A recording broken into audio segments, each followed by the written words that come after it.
রাখাল রাজা মিন্টু মনে করিয়ে দিলেন সেই হ্যামিলিয়নের গল্পের কথা। তার বাঁশির সুরে পিছু নেয় হাজার হাজার হাঁস। প্রতিদিন সে এভাবে বাঁশি বাজিয়ে হাঁসগুলোকে নিয়ে ছুটে চলে এক বিল থেকে অন্য বিলে। তো দর্শক দেখতে পাচ্ছেন, এই সেই হ্যামিলিয়নের বাঁশিওয়ালা আমাদের মিন্টু ভাই। মিন্টু ভাই কেমন আছেন আপনি? জি আলহামদুলিল্লাহ ভালো আছি ভাই। আচ্ছা ভাই, আপনার বাঁশিতে কি কোনোভাবে জাদু আছে বলতে পারেন? ভাই বাঁশিতে তো অবশ্যই জাদু। বাঁশির সুর যারা শুনেছে, আচ্ছা যদি কোনো মানে প্রাপ্ত বয়সের মেয়ে যদি থাকে, তা বাঁশির সুর শুনলে সেও কিন্তু পাগল হবে। আর ইতিমধ্যে পাগলই চলে এলো আমার কাছে। আচ্ছা, আপনি এই যে বাঁশি বাজানো এটা শিখলেন কিভাবে?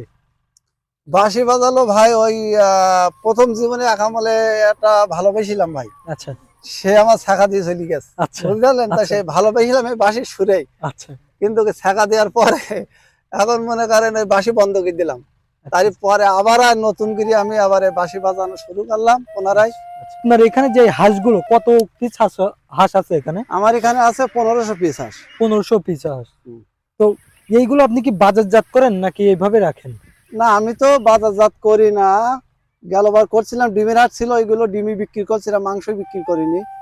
এইগুলো তো আমার মনে হয় মাংস বিক্রি করা লাগবে, যেহেতু এই মাঠ বন্ধ হয়ে গেলে আমার আর রাখার জায়গা নাই।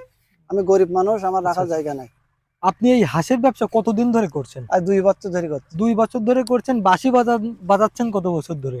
বাঁশি বাজাচ্ছি, এর ভিতরে ভাই অনেক কাহিনী আছে। আমি আগে গরু পালতাম। আচ্ছা সেই গরুগুলো এক ভদ্রলোক সব নিয়ে আমার টাকা দেয়নি, সেখান থেকে মনটা খারাপ ছিল, তাই আমি মাঠে যেই বাঁশি বাজাতাম। একদিন দেখি আমার আগের দলের হাট ছিল, ওইগুলো দেখি ওই বাঁশির সুর শুনি ওরা আমার মানে কাছে চলে গেছে। সেইখান থেকে আমি জানতে পারলাম যে এই যে এরা অবলা পশু হতে পারে, কিন্তু এরা যে বাঁশির সুর এদেরও কিন্তু ভালো লেগেছে।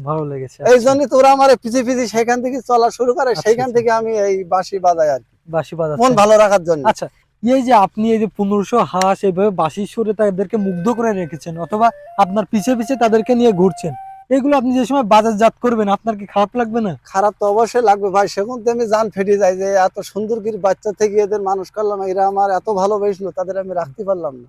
কিন্তু কি করবো ভাই, আমি তো সেইভাবে আমার অর্থ নাই।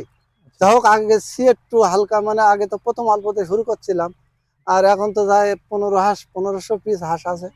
আল্লাহ দিলি সেই সমর্থন হলি আমেরিকার থেকে ওই স্যার এসেছে, আসার পরে উনি সহযোগিতা করবে, ইতিমধ্যে করেছে। আমার আমেরিকার কোন স্যার আছে? আপনার ডাক্তার মশিউর রহমান, নাসা বিজ্ঞানী।